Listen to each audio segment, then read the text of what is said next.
Pues bien, antes de comenzar de lleno con lo que son los casos de estudio, porque esta es una clínica de casos, ¿no?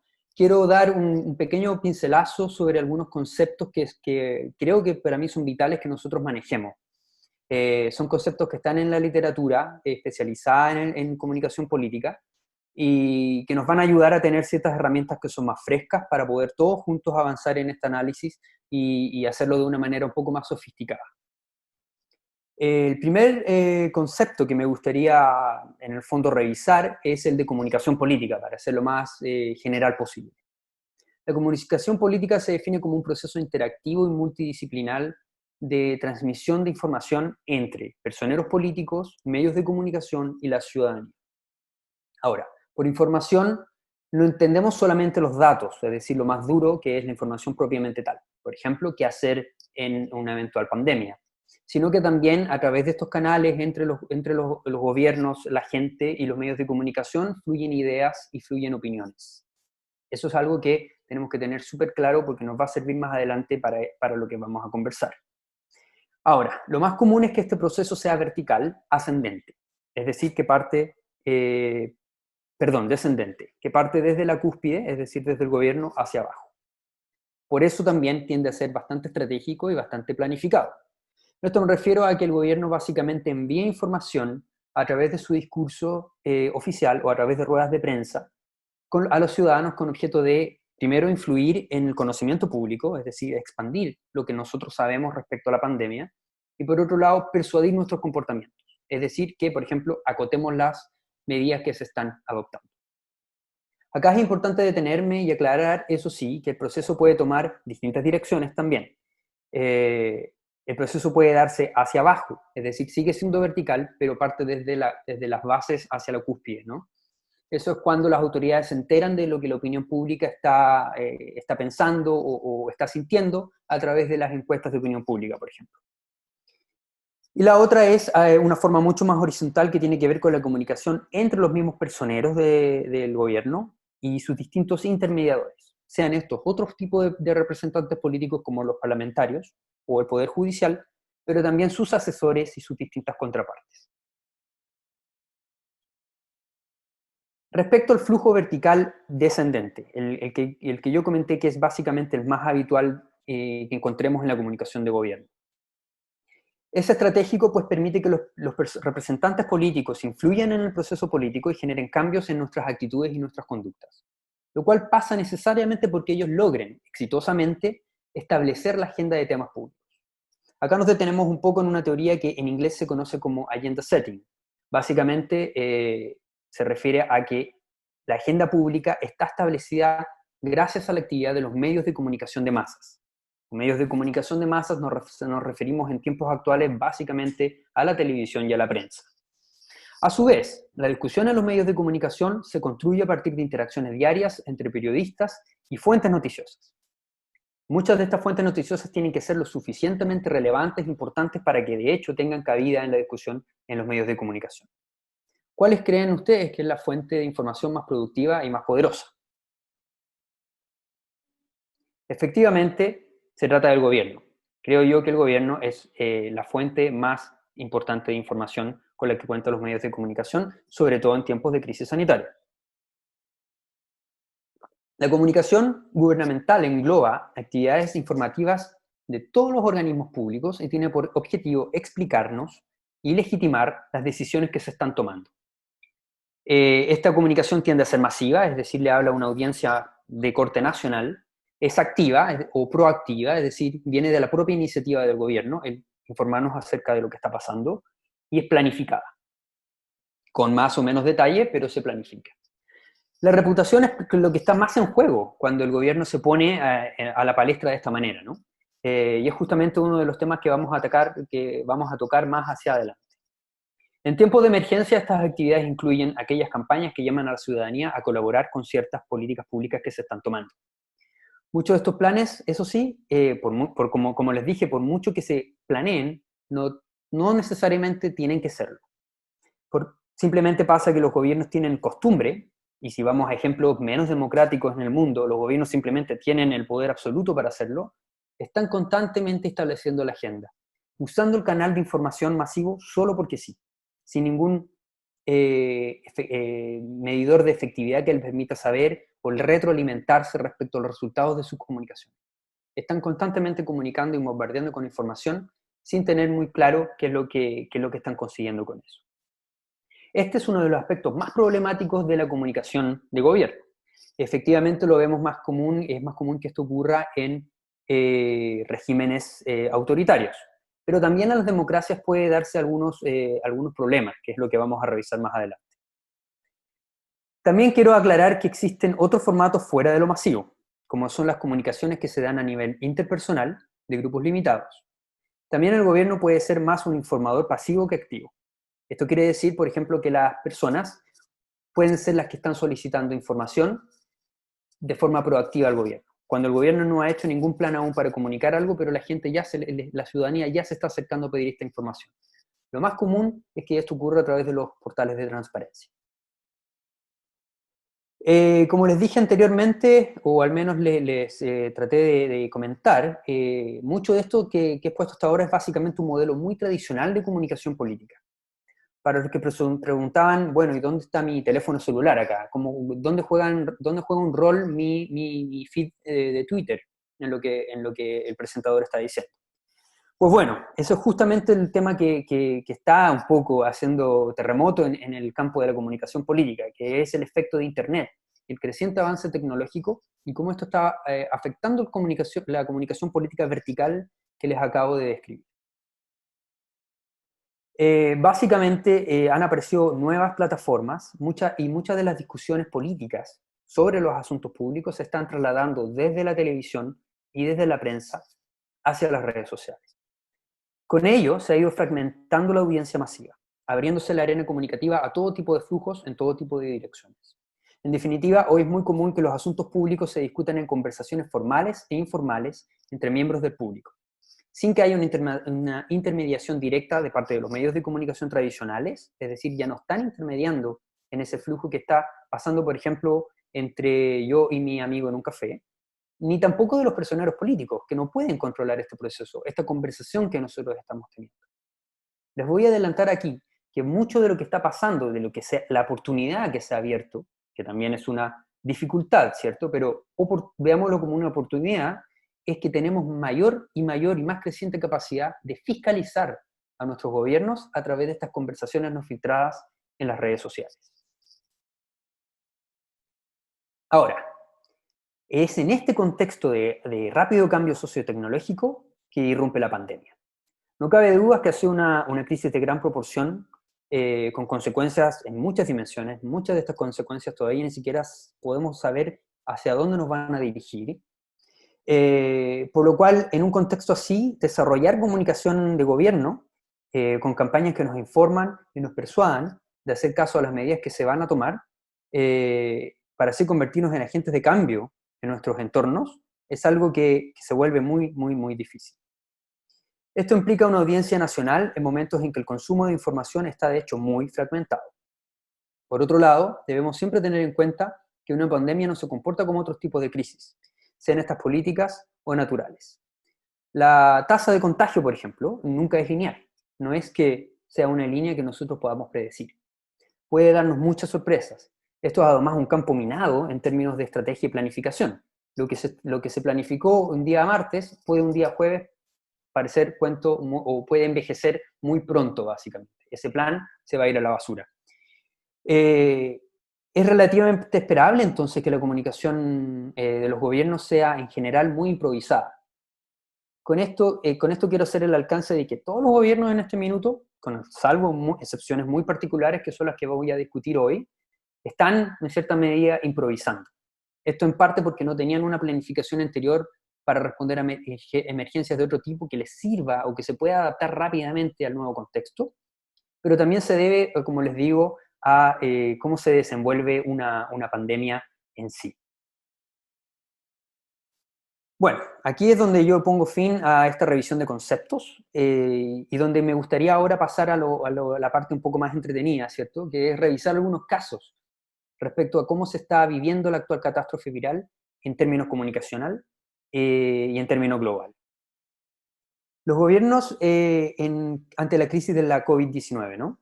Quiero discutir dos casos que considero emblemáticos, no solo por los resultados positivos que están dando en lo más concreto, en lo más importante, que es básicamente salvar vidas, contener los contagios y prevenir las muertes, sino que también porque van a dar muchas luces, muchas pistas que nos van a servir mejor para entender cómo o para poder evaluar de una forma mucho más fría lo que está haciendo el gobierno chileno también en estas materias. El primer caso que resalta, que ha sido muy interesante, es el de Finlandia. Teniendo a la jefa de Estado más joven del mundo, el país partió su diagnóstico comunicacional cuando todo esto comenzó, muy pronto, en cuanto se reconoció que estaban dándose una situación que podía transformarse en una pandemia, hicieron un diagnóstico comunicacional en su propio país y reconocieron que los jóvenes no leían la prensa ni veían la televisión abierta. Para ellos, con quien Marin, la jefa de Estado de Finlandia, conectaba muy bien, preparó una estrategia distinta, una estrategia específica para ellos, que consistía en difundir información factual en formato amigable a través de un total de 1.500 influencers en redes sociales. Todos estos jóvenes influencers fueron contratados a través de una consultora y subieron su categoría en medio de la pandemia como operadores clave. Es decir, que llegaron a tener el mismo rango que el personal médico del país y que los trabajadores del transporte. Así de importancia se le dio a poder contar con este fact-checking a través de las redes sociales. Relacionado con esto, porque esto es súper importante que lo recalquemos ya, Finlandia ya tenía preparado un plan de emergencia nacional décadas atrás. No se establecía qué tipo de emergencia podía ser, pero simplemente establecía algunas políticas públicas que se podían adoptar y se podían adoptar al contexto específico que se viviera cuando se viviera, ¿no?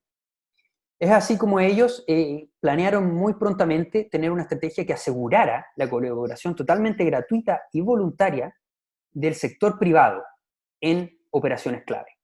Es justamente esta política muy importante porque es la que les permitió hoy día poder contar con los servicios gratuitos de esta consultora, que fue la que reclutó a este total de 1.500 influencers voluntarios.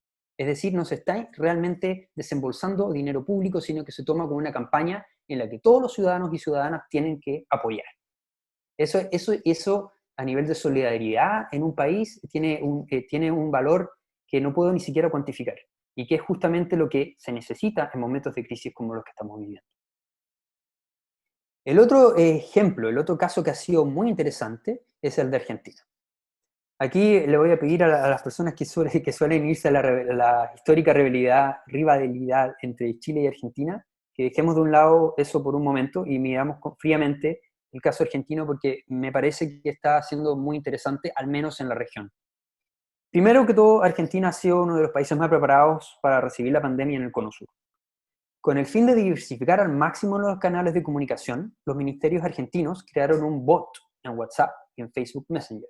Un bot es básicamente un programa automático, ¿cierto? Que responde a la vez que uno le hace una consulta. Responde preguntas acerca de prevención, de sintomatología de la enfermedad, así como también recoge información de todos los distintos servicios públicos y los dispone en una sola plataforma única sobre la COVID-19.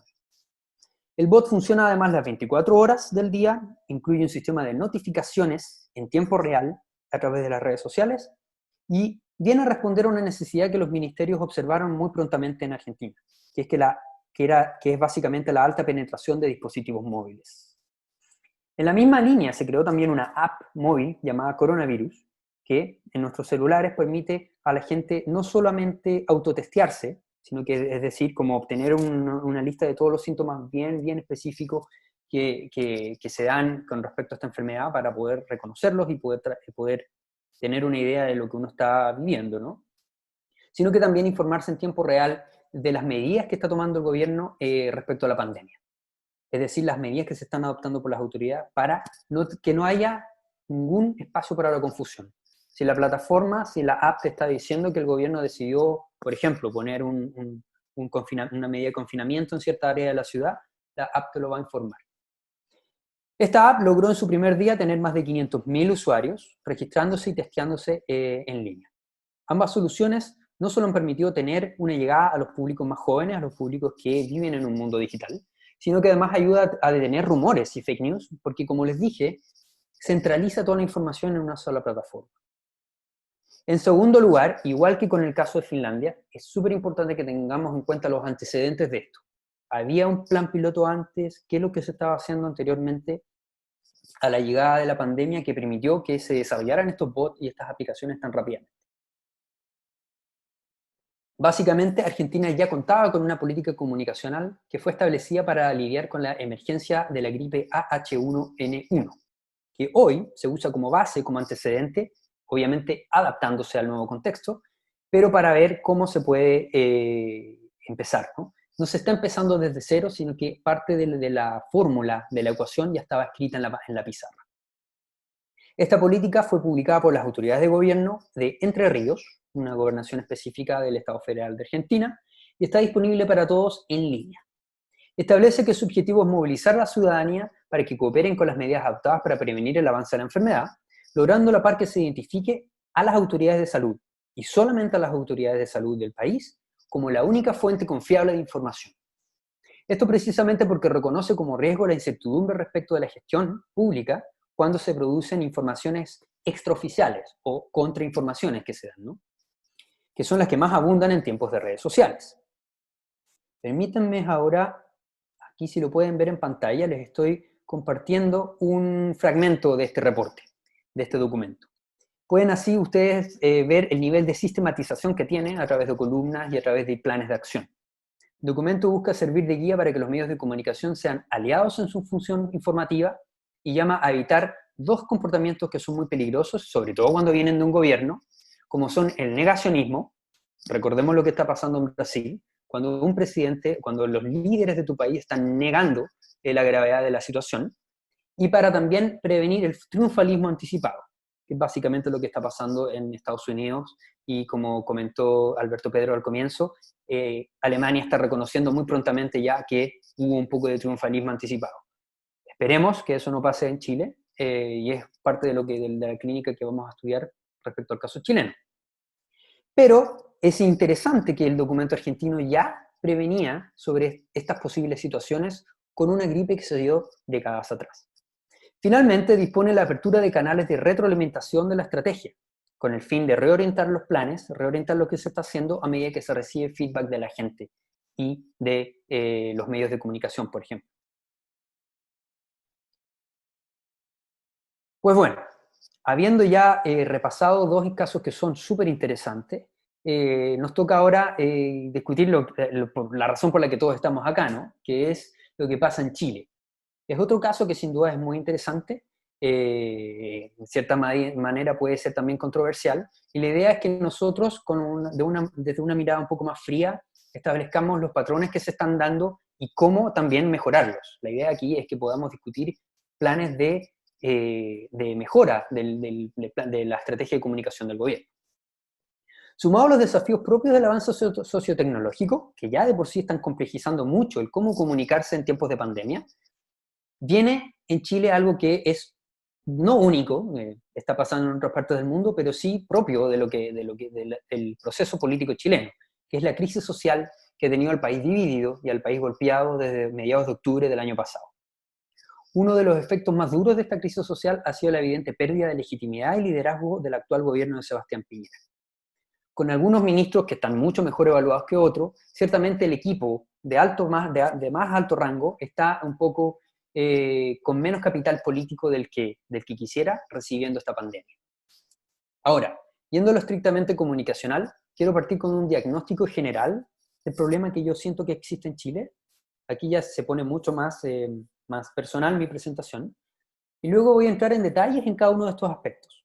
Pero lo que quiero hacer con este diagnóstico es básicamente que ustedes ya en la siguiente diapositiva tengan toda la información, todo el mapa de básicamente lo que está ocurriendo y cómo se puede mejorar la comunicación de gobierno chileno.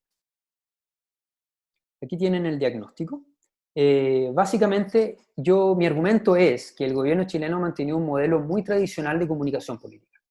Recuerden que cuando revisamos los conceptos yo les establecí que un patrón vertical y masivo de comunicación de gobierno suele ser lo más tradicional, lo más común a hacer. Tenemos a los personeros de alto rango del gobierno tomándose las vocerías, priorizando siempre los medios más masivos, es decir, la prensa y la televisión, para hacer estas intervenciones, y usando estrategias de ruedas de prensa, comunicados de prensa diarios. Es decir, día a día tenemos al gobierno informándonos a través de un canal oficial. Al respecto, creo que en primer lugar, este modelo no ha logrado llegar a los segmentos más jóvenes de nuestra sociedad, quienes consumen información principalmente a través de las redes sociales y de las aplicaciones móviles.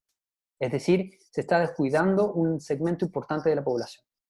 En segundo lugar, me parece que el modelo ha sobreexpuesto, a veces innecesariamente, a las autoridades en pantalla, fatigando a las audiencias y que ya venían un poco desencantadas, ¿no?, desde octubre del 2019, y favoreciendo así que se den, que las redes sociales en el fondo, e incluso los medios alternativos de Internet, se transformen en una arena de críticas, de memes, de fake news, que solo contribuyen a la desinformación y al pánico generalizado en una situación en que no nos podemos dar el lujo de estar viviendo ni desinformación ni pánico, porque las vidas están en juego.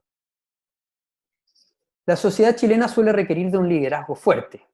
Históricamente, y acá me pueden ayudar los colegas sociólogos, pero históricamente la sociedad chilena ha requerido de liderazgos fuertes y sobre todo legítimos para afrontar crisis de gran magnitud como la que atravesamos hoy. Por esta razón, yo creo que se hace imperioso que el gobierno mejore la efectividad y credibilidad de sus campañas en momentos de crisis sanitaria, es decir, que tenga a toda la gente a bordo de las medidas que está tomando. Para lo cual mi argumento es básicamente que, uno, se diversifique el modelo de comunicación, se diversifiquen las vocerías. Dos, que se invierta en más tecnología, que se usen realmente las nuevas tecnologías. Y tres, que se disminuyan las apariciones en prensa de las figuras más fatigadas en los medios tradicionales.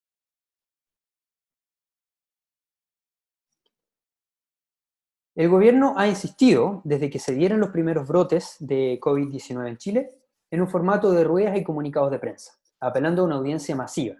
Pero la comunicación tradicional parece estar siendo más un problema o un obstáculo que una oportunidad para el actual gobierno, debido a la crisis política que ya enfrentaba anteriormente.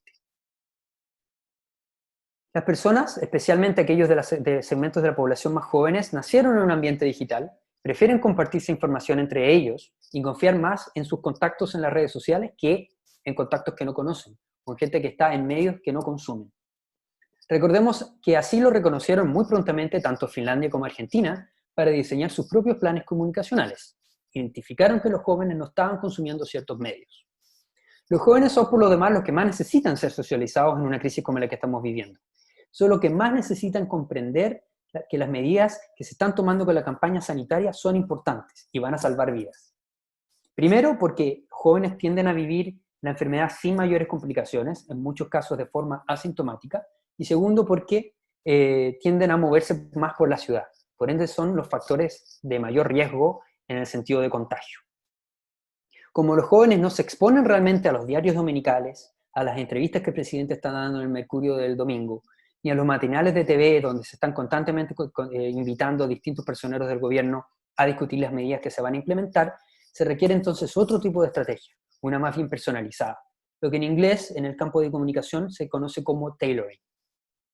En cuanto a la digitalización, existen, por cierto, algunos avances, es decir, el gobierno no ha ignorado totalmente la existencia de las redes sociales.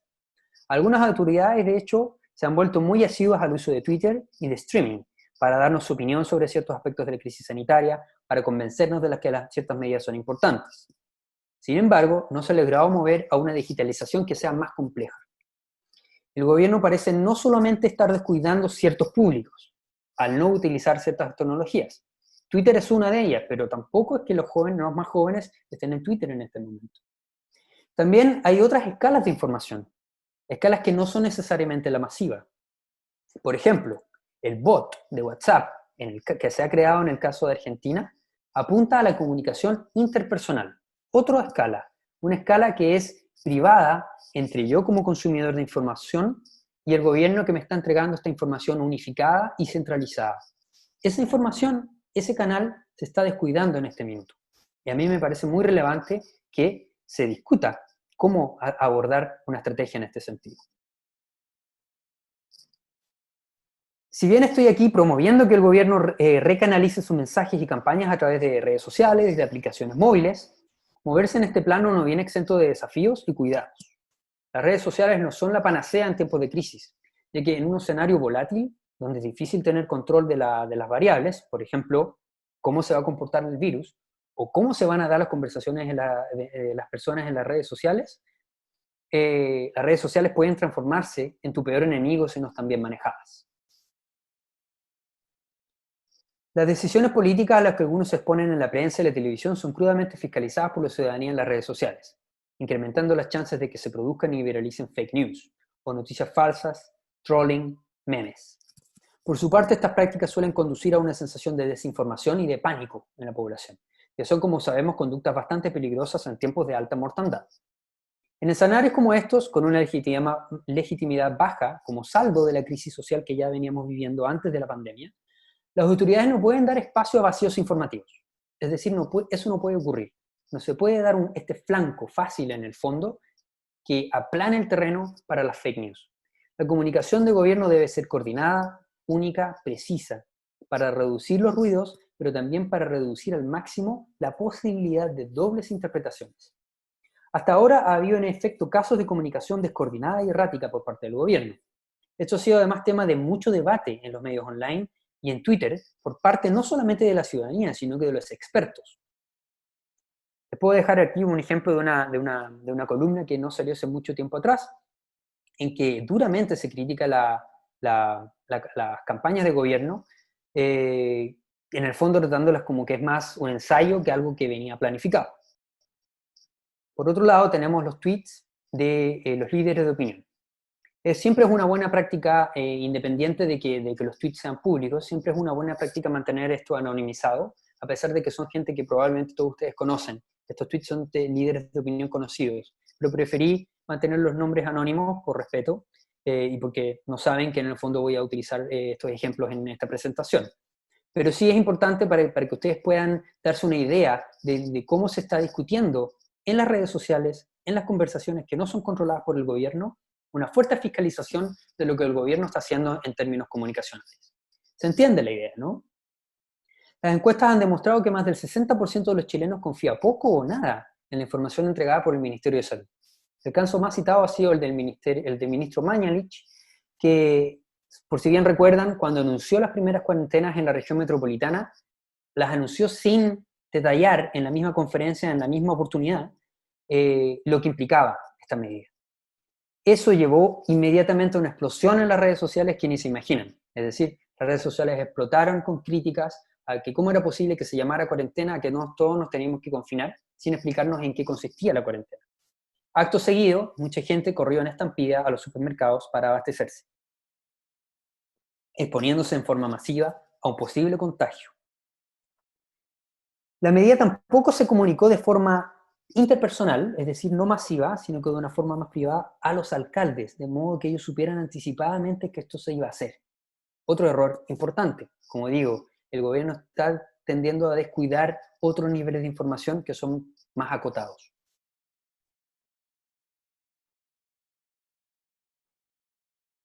La coordinación a la que yo y otros expertos nos estamos refiriendo dice relación con hacer un análisis preventivo para entender los factores profundos detrás de la contrainformación.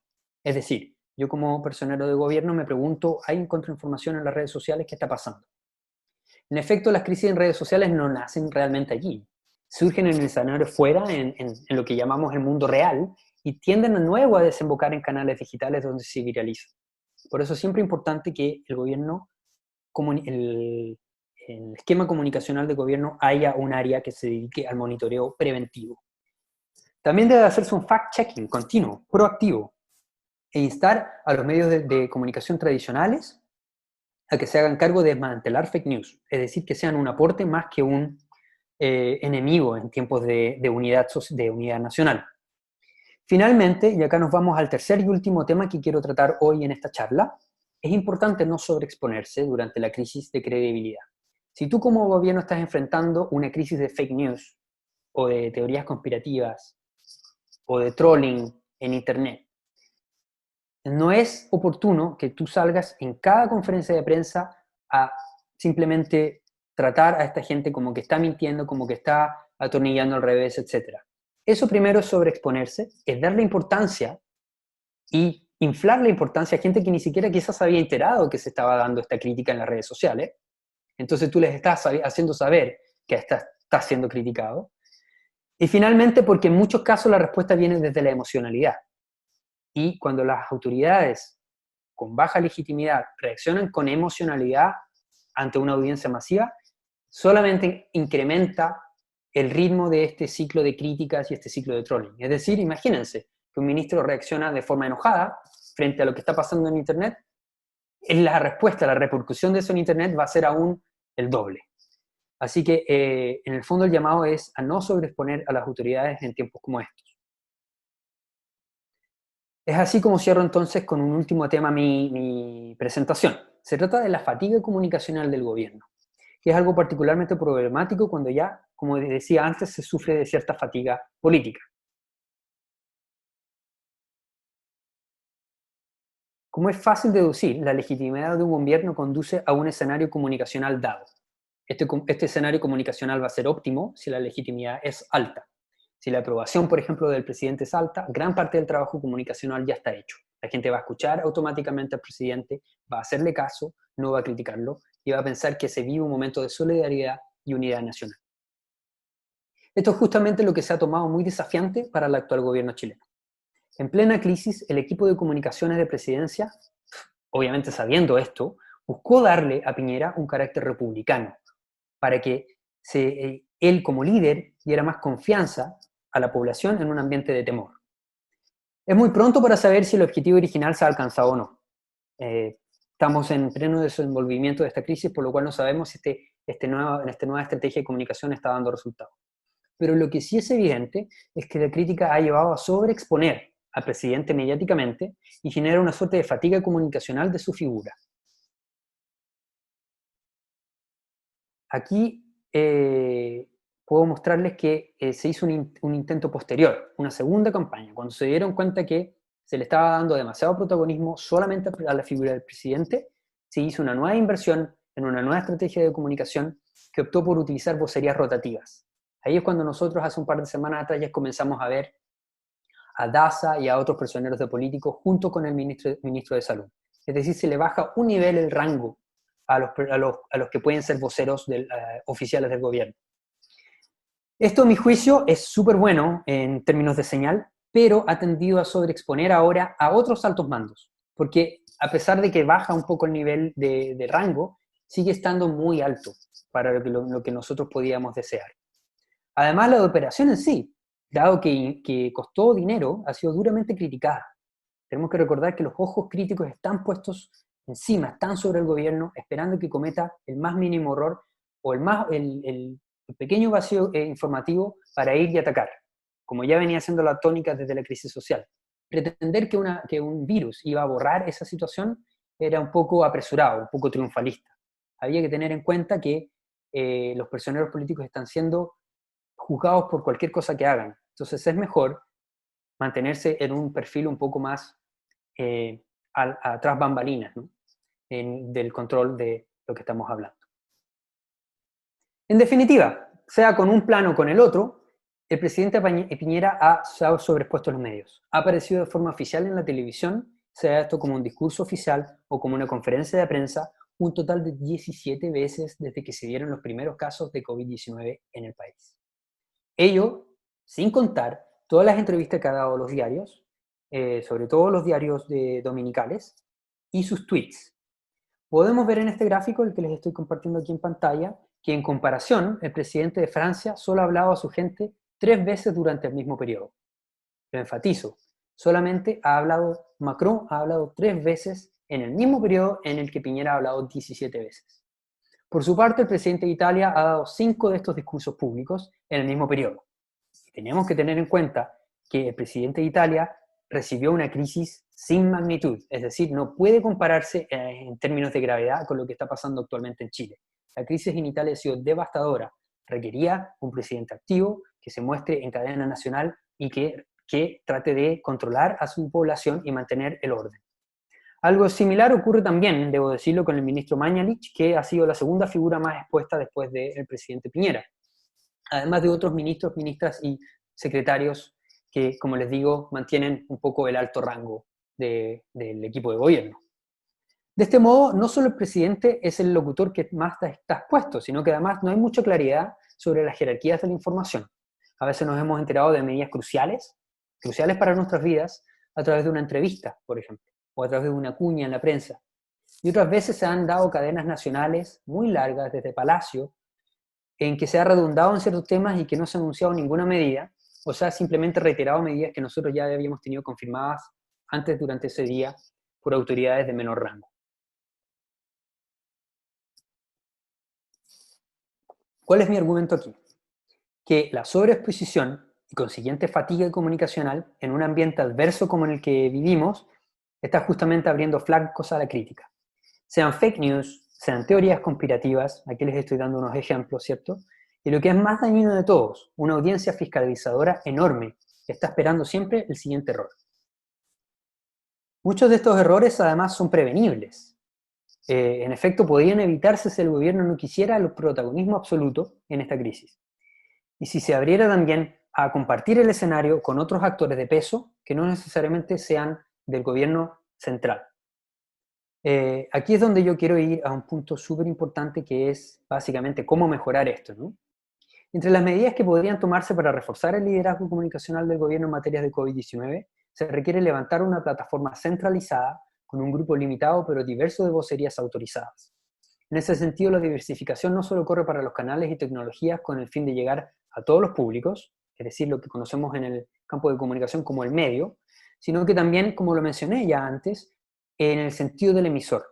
No diversificamos solamente las tecnologías que estamos usando porque queremos llegar a una audiencia fragmentada, sino que nosotros mismos como emisor también nos fragmentamos y nos adecuamos a estos distintos canales y a estos distintos públicos. Diversificar las vocerías, más allá de los altos mandos de siempre, permitiría darles un descanso a las figuras que están fatigadas, renovar su energía.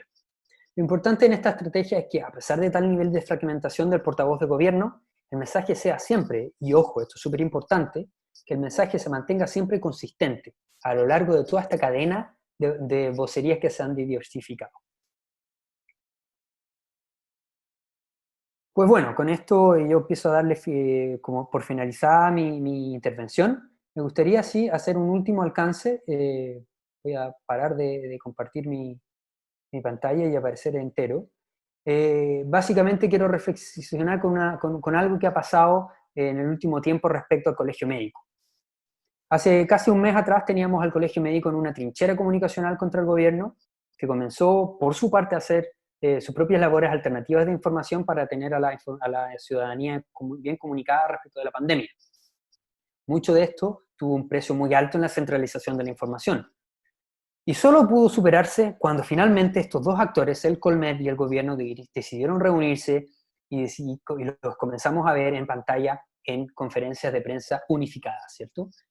Parecían ser un panel de vocería integrado. Hoy, ante las progresivas relajaciones de las medidas de confinamiento y de distancia social que estamos viendo, vemos que el conflicto entre el gobierno y el Colmed vuelve de a poco a tomar la palestra, vuelve de nuevo a ser el centro.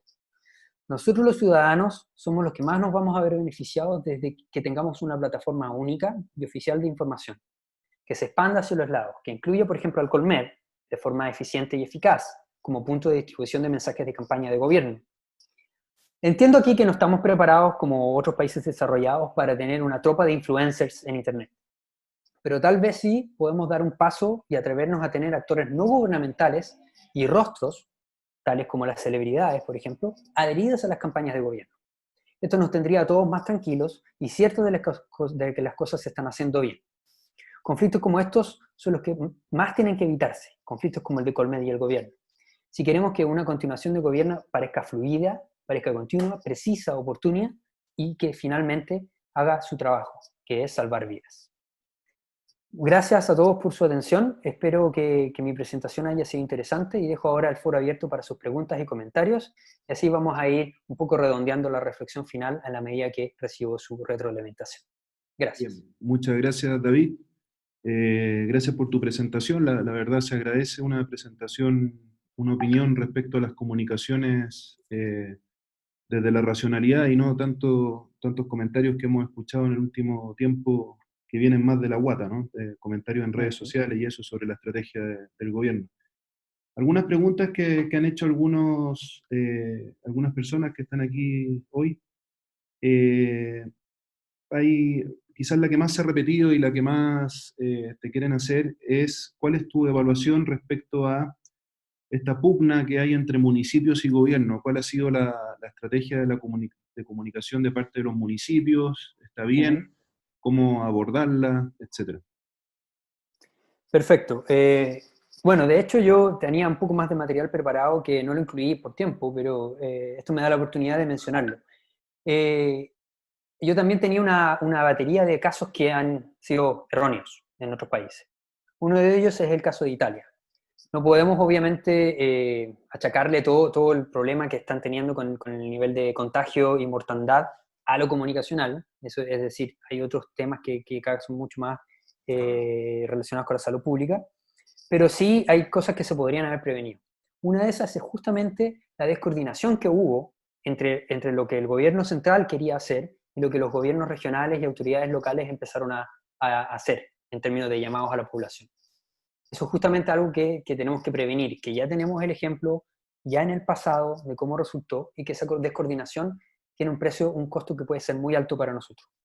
Por eso, en mi opinión personal, yo creo que, como mi argumento acá es que extendamos, ¿cierto?, la vocería oficial, que siga siendo la oficial, pero que incorpore más actores. Lo ideal es que los municipios jueguen un rol súper clave en alinearse con esta campaña.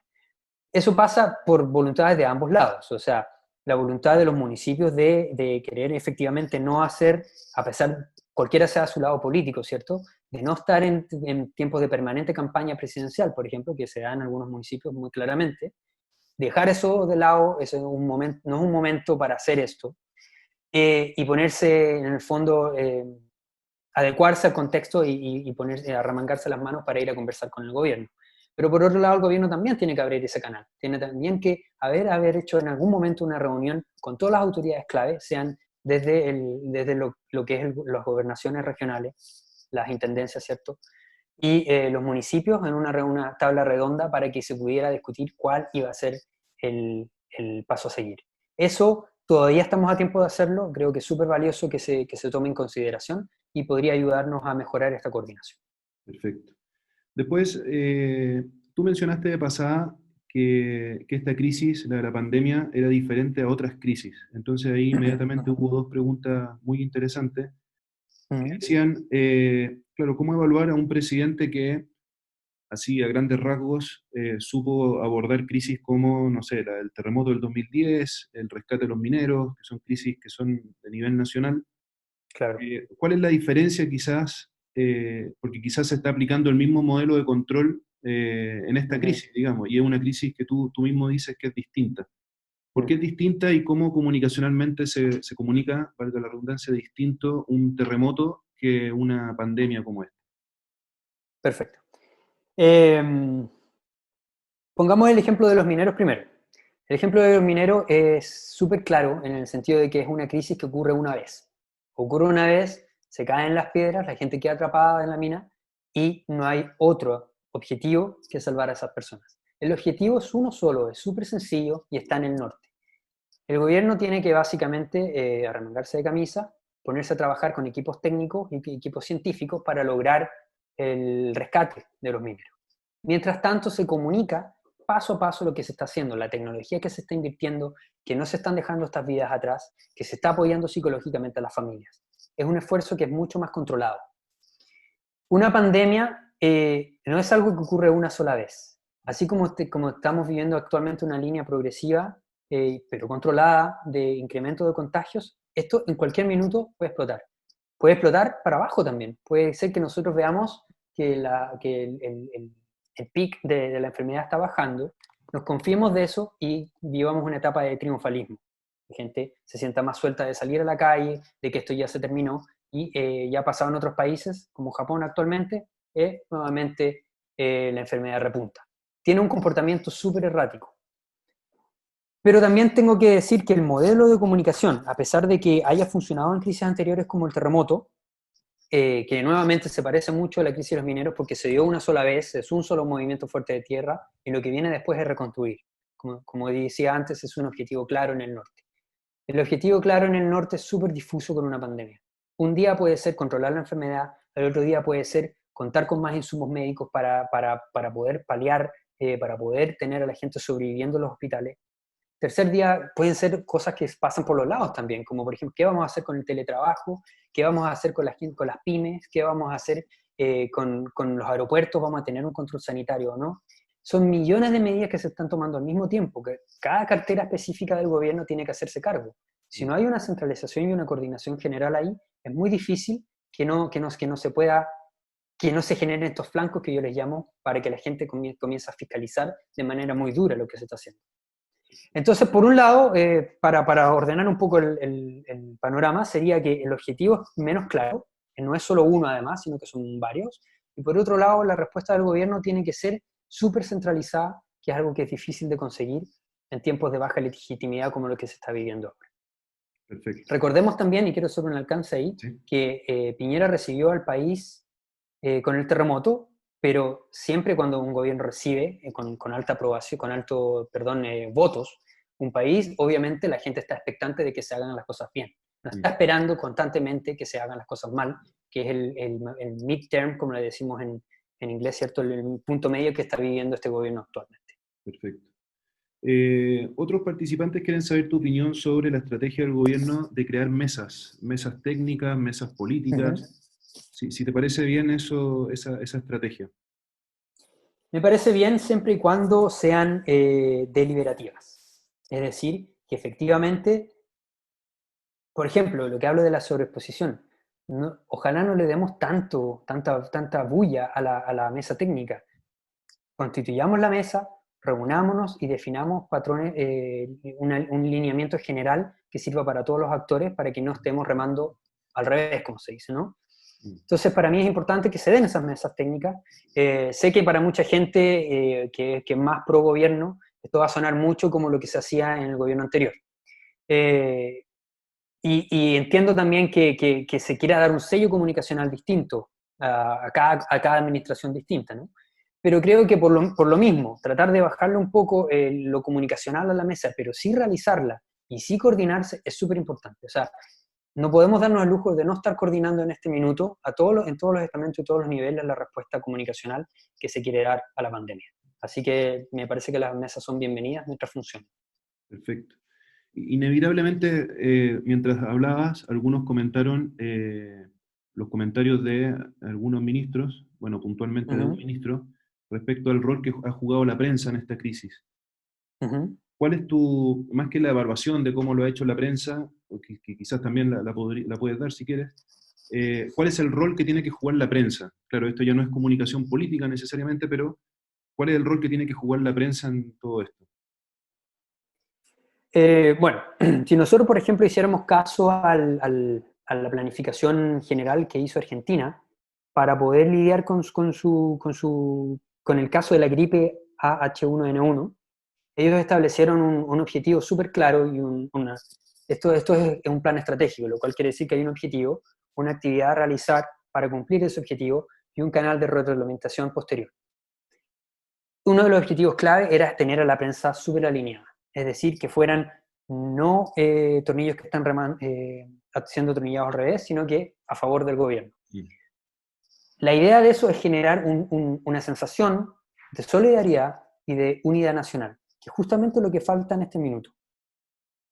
Mucho se ha dicho también en las redes sociales de que las críticas, los trolls, no son un aporte en este minuto, porque hay vidas que están en juego. Entonces, en vez de estar constantemente criticando lo que se está haciendo, hay que entender primero, como dije al comienzo, que mucho de esto, por cómo es el virus, se improvisa, de modo que no hay mucho rango, mucho campo de acción ahí. Pero segundo, que efectivamente dañan este nivel de solidaridad a nivel nacional. Entonces, los medios de comunicación juegan un rol clave a mi parecer, en el sentido de que tienen que estar constantemente recordando las medidas que se han tomado, hacer entrevistas que sean valiosas para entender por qué se están tomando estas medidas, por qué son importantes, dar ejemplos de otros países para que nosotros entendamos qué ha salido mal, de modo de convertir el debate en algo más racional. Tratar de bajar esa emocionalidad que, como tú bien decías, está muy presente, ¿no?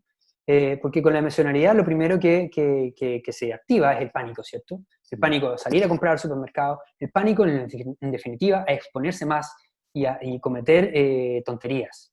Entonces, para poder evitar eso, para mí es súper importante el rol que juegan los medios de comunicación como entes educadores.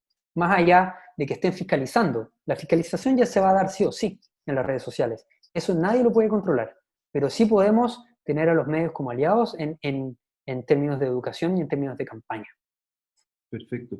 Otra pregunta que se hizo durante tu sesión es, Ujú, ¿crees tú que acá en Chile funcionaría una estrategia como la finlandesa de influenciadores que tú comentabas? ujú, Siendo que, de hecho, tú al final lo indicas, que quizás una campaña que incluyese a celebridades, etcétera. Claro, pero se hacía la acotación en el chat de, claro, ¿qué pasa con esa inmensa cantidad de...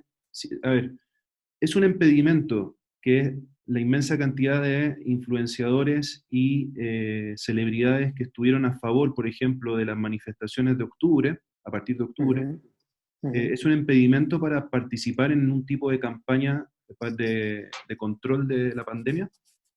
Eso es justamente el tema que a mí me parece súper interesante. No debería, ¿no? No debería ser que las celebridades toman un rol, o sea, ese rol lo toman inevitablemente, pero que me gustaría que hubiese más responsabilidad en el rol que juegan. Primero, que esa misionalidad con la que tanto se criticaba al gobierno al comienzo puede ser válido o no, pero no se condice con los tiempos actuales. Seguir en esa trinchera en un momento que tú te sabes líder de opinión y sabes que tienes influencia sobre la gente es súper preciado, es un capital que no se puede perder. La gente más joven, la gente que tiene incluso menos de 18 años, no le está haciendo caso a lo que diga el ministro en la tele. De verdad que no. Eso no pasa. Le está haciendo caso a los líderes de opinión, que hoy les llamamos influencers, ¿no? Que están en las redes sociales y que están siguiendo haciendo su vida, ¿no? Porque esta comunicación no es directa. El formato de ahora no es como lo conocemos. No es decir, como yo que lo estoy haciendo ahora, sentarme y decirles: hola audiencia, yo les vengo a hablar de esta presentación y este es mi tema, mi objetivo y mi propuesta. Ya no funciona así. Están hablando cualquier cosa, tienen el streaming encendido todo el día y entre medio van a estar tirando estos mensajes. O incluso van a tener banners de advertisement para poder recordarle a la gente: recuerden no salir, hashtag quédense en la casa. Eso tiene, aunque no lo creamos y aunque al parecer se está desmereciendo, tiene un impacto súper importante en ciertos segmentos. Entonces me parece, como digo, que las celebridades tendrían que, en el fondo, adaptarse a este nuevo entorno, tratar de bajar esta visceralidad y entender que esto no tiene color político en el minuto porque estamos hablando de salvar vidas. Perfecto. La crítica se puede dar, siempre se puede, o sea, no estoy diciendo que haya que censurarse, no estoy diciendo que haya que impedir la fiscalización, pero como tú bien decías, sí, que ojalá fuera más racional, que ojalá fuera además con una propuesta de por medio. Perfecto.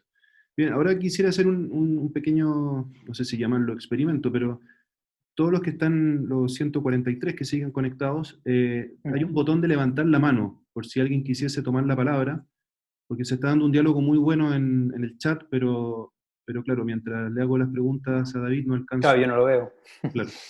Entonces, si alguien quisiese, entre comillas, levantar la mano para generar un cierto diálogo. Mientras tanto, David, leía en el chat que hay algunos funcionarios públicos que nos están escuchando Ujú. y están muy interesados en cómo esto de convocar a la juventud. ¿Qué tendría que hacer el gobierno para, desde lo público, convocar a Ya. una juventud que está desencantada, que no tiene acceso a los medios tradicionales, Ujú. etcétera? ¿Qué se podría hacer? Bueno, esa es una pregunta bastante difícil. Sí. Primero porque la verdad es que yo tampoco tengo las herramientas para comprender cómo funcionaría, por ejemplo, una campaña de influencers. No lo sé. Tengo la impresión, y esto es hipotético, de que si lanzáramos en este minuto una campaña no sé, 3.000 influencers en Internet, con la actividad de los bots, que ya existen, tanto por el apruebo o por el rechazo en este minuto en Internet, que son unas luchas encarnizadas, no va a funcionar. Tengo claro que va a haber mucho ruido en cómo se va a dar esa situación, más que nada porque hay mucha actividad de cuentas falsas, hay mucha actividad anónima que se esconden detrás de cuentas que no existen realmente sin nombre ni apellido, y se comienzan a tirar videos que no son reales o eran de tiempos anteriores, ¿cierto? Muchas críticas. Entonces me da la impresión de que una campaña así no funcionaría. Puedo estar equivocado, a eso voy con que es una pregunta difícil. La única forma, al final, en definitiva, es intentarlo. Pero también yo hice mucho hincapié en que lamentablemente, y no quiero decir que es muy tarde, pero sí hay que tener mucho cuidado con la sobreexposición, porque el gobierno, como ha perdido parte de su legitimidad, en este minuto cualquier cosa que hagan, aunque sea súper positiva, va a ser tomado de alguna manera mal.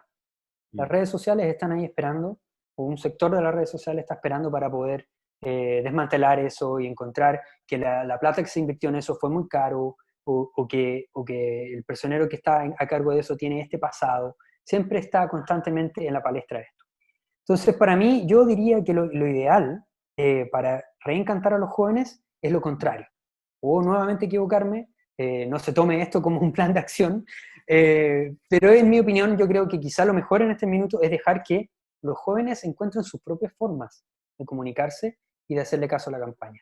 Y, y que el gobierno vaya entrando de a poco una vez que ha entendido mejor cómo esto se da. Tengo la impresión de que no se está entendiendo mucho cómo funciona, me incluyo también, es muy difícil de entender cómo funciona actualmente la comunicación política en estos nuevos segmentos y con las nuevas tecnologías. De modo que lo mejor es, como digo yo, bajar un poco la sobreexposición, prevenir la fatiga y esperar. En este minuto lo que necesitamos, seguimos necesitando información centralizada, oportuna y veraz, pero esto tiene que ser a través de vocerías más diversificadas para que se dé este descanso en cierta manera y los jóvenes empiecen a tomar su propio protagonismo. Perfecto. Otra pregunta que hay en el chat es, ¿cómo evalúas tú, ya algo hizo el expresidente Lagos el fin de semana, cómo evalúas ¿Ya? tú la actitud o la comunicacional, lógicamente, de la oposición respecto a la pandemia? Bueno, eso ha sido un misterio para mí, y lo he conversado también con otros colegas, con sociólogos y cientistas políticos. Estamos un poco, no anonadados, pero es un misterio, básicamente, que no están actuando como oposición, están súper callados. Eh, lo natural es que la oposición, por ejemplo, como se ha dado en Italia, tienda a descoordinarse al comienzo con el gobierno, pero repentinamente, al ver la magnitud de la mortandad, no tenga otra cosa que ponerse la camiseta y desdibujar estos límites políticos que a veces muchas veces son imaginarios, entre la centroizquierda y la centroderecha. Ahora, siempre va a haber un segmento de la oposición, tanto a la extrema izquierda como a la extrema derecha como a la extrema izquierda, ¿cierto? Que va a estar constantemente criticando y que va a estar alimentando, ¿cierto? Esta fiscalización en las redes sociales. Eso en una democracia sana no lo podemos ni impedir y podemos desear que no sea así. Tenemos que lidiar con eso. Como el gobierno tiene que saber y aprender a lidiar con esa oposición muy dura, que para mí la única forma es simplemente no escucharla. Porque es muy dura. Tratar de convertirla en algo que está más en los márgenes de la política institucional. Y a la oposición que está en el Parlamento, escucharla. El problema de la oposición del Parlamento en este minuto es que no parece tener una opinión muy clara o muy estratégica de lo que hay que hacer. Algunos personeros han salido a criticar algunas de las medidas que se han tomado, básicamente la falta de comunicación.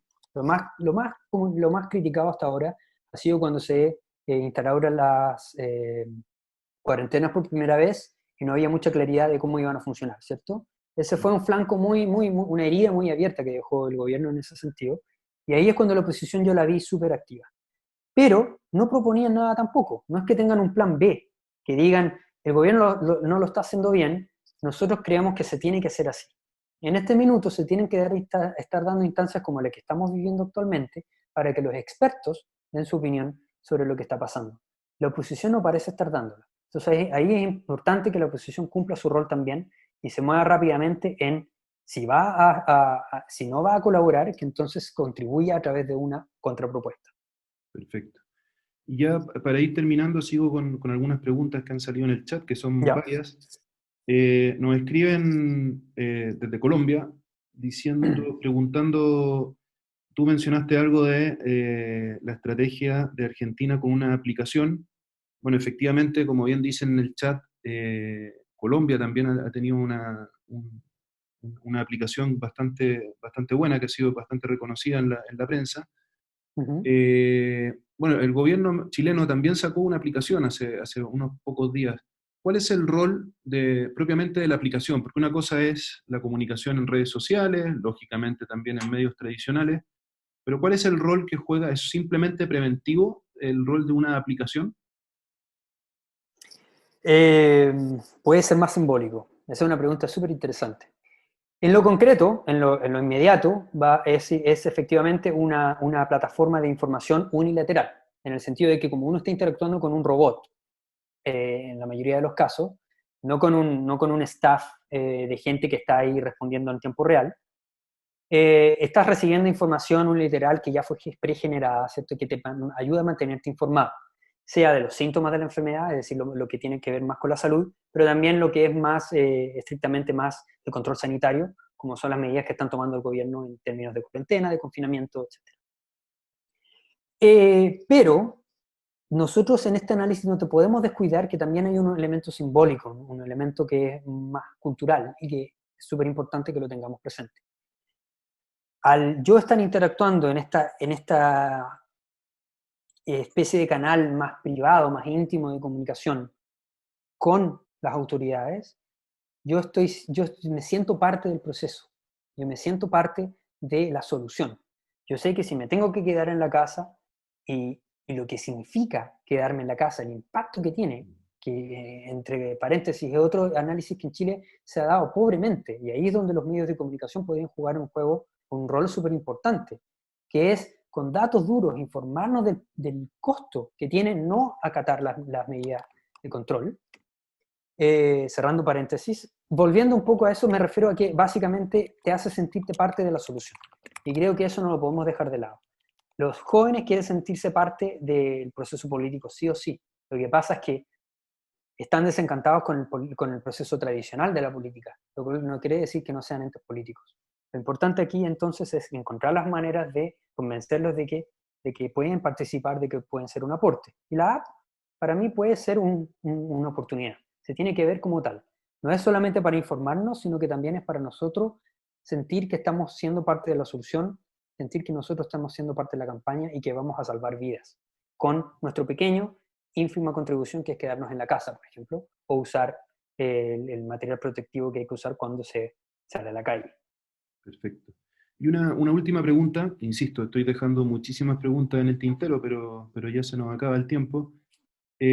Una pregunta bastante al hueso que hacen en dos oportunidades en el chat es, en esta crisis de pandemia, ¿cuánta transparencia en comunicación política, cuánta transparencia es recomendable? De parte del Total, gobierno. de parte del gobierno, claramente, sí. Uh -huh. eh, yo bien decía al comienzo que la comunicación política de gobierno es estratégica. Eso no creo que haya cambiado con los nuevos avances sociotecnológicos. Lo que ha cambiado es, como yo dije, los flujos, ¿cierto? Puede ser menos vertical ahora, más horizontal, puede estar menos controlado y puede también darse a niveles de escala, a distintas escalas, no solamente lo masivo, sino que lo más interpersonal. Mm. Pero lo que no deja nunca de ser es que sea estratégico. Eso es súper importante tenerlo en cuenta. ¿Qué tan estratégico hay que hacer? Cuando yo hablo de que hay que eliminar la sobreexposición, básicamente estoy hablando de reducir un poco la transparencia, lo cual no significa que haya secretismo. El secretismo, salvo que sea a nivel obviamente internacional y de diplomacia internacional, cuando se trata de lo doméstico, de la política doméstica, el secretismo nunca es bueno. Pero sí dejar también que la ciudadanía sea proactiva en buscar información, porque eso permite que la ciudadanía sea parte del proceso. Si estamos sentados y somos entes pasivos que estamos constantemente recibiendo información, en términos súper prácticos, lo que pasa es que con la cuarentena tenemos a gente en Twitter y en redes sociales todo el día. Mm. Entre más vacíos informativos haya también, más van a buscar alternativas de información que los van a llevar a estos caminos peligrosos de las fake news Sí. y en infinitos ciclos de trolling. Para evitar todo eso, Lo importante es que la información sea, como digo, precisa y veraz. La sobreexposición no es solamente que el presidente esté hablando 17 veces en un periodo acotado de tiempo, que a mi juicio es mucho, sino que también que se esté en la misma alocución, se esté dando demasiada información que no va, que no va a ninguna parte. El presidente tiende a repetir muchas veces, bueno, la crítica más visible que se ha dado es esta frase que ya utilizó en la crisis social y que vuelve a utilizar para el virus, es porque básicamente es un precio de estar sobreexpuesto. Lo mejor es mantener la información acotada, precisa, a lo que realmente importa, para que así la gente también tenga cierta agencia en buscar información con ellos mismos y que eso en la casa los tenga ocupados con otra cosa que no sea meterse en el Twitter a las actividades críticas, sino que también decir, bueno, voy a ver lo que la Organización Mundial de la Salud, está diciendo al respecto, voy a informarme en la app, voy a informarme en los canales oficiales de gobierno de Twitter, voy a tener distintos canales a los que incansablemente voy a estar accediendo con información todo el día. Eso es algo súper importante porque creo yo que uno de los desafíos más grandes que se da es que la gente está en cuarentena, lo cual significa que la gente está súper sobreexpuesta a información.